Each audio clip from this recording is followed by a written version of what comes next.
Hi, families. I just wanted to hop on quick to show you how to use the materials that I sent you today.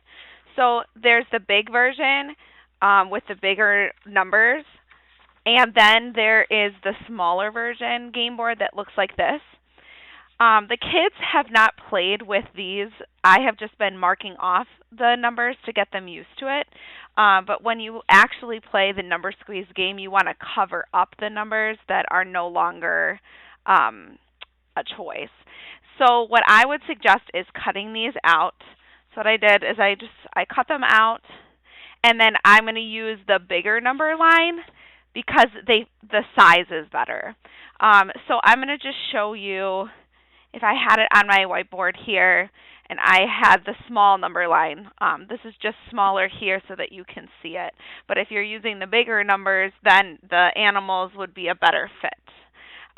So I'm going to use, just for these purposes, I have a little dog and I have a cat. So I would start with my number line, and the person who has the secret number would write it down and set it aside. So I wrote down my number, and I'm going to hide it so that the other player cannot see. And then another player is going to offer a number. Let's say they guess number 18. I would say my number is smaller than 18. So then what happens is, in this case, the dog, maybe it would be the frog or the turtle, is going to cover up 18. This means that it's not these numbers and it's not 18, so it's smaller than that, okay? And then the player would ask again, guess a number. Let's say they guess 13.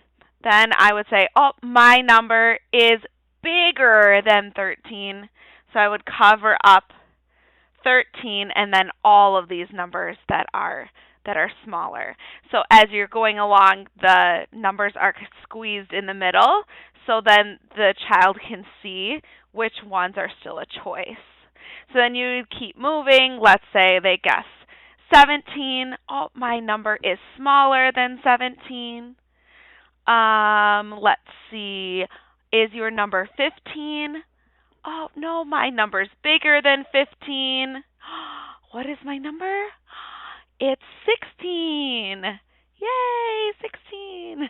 Now, the way we've been playing it in class is to use a marker to cross them off.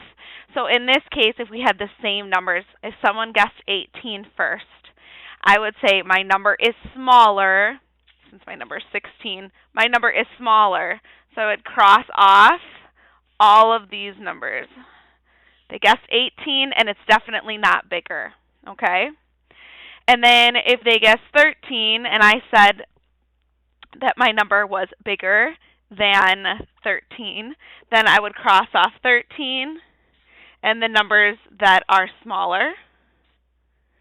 They guessed 17 next. Nope, my number's smaller than 17.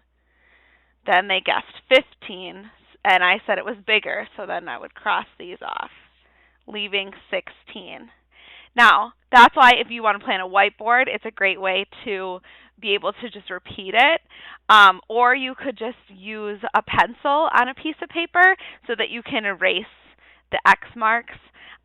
In class, when I do this, I do the X's above the numbers, and the kids seem to be able to visually see that pretty well too. So this is just a quick tutorial about how to play number squeeze. The kids have really been enjoying it, and I hope that you have fun with it. Have a great weekend. Remember that all of these things are just there to help you. You don't have to do them. Don't feel pressure to get it done. I know that trying to work from home with a little one around is really, really hard. So give yourself some credit and a pat on the back, and remember that really all they need is just time to play. So I hope you have a good weekend, and I will see you on Tuesday. Bye.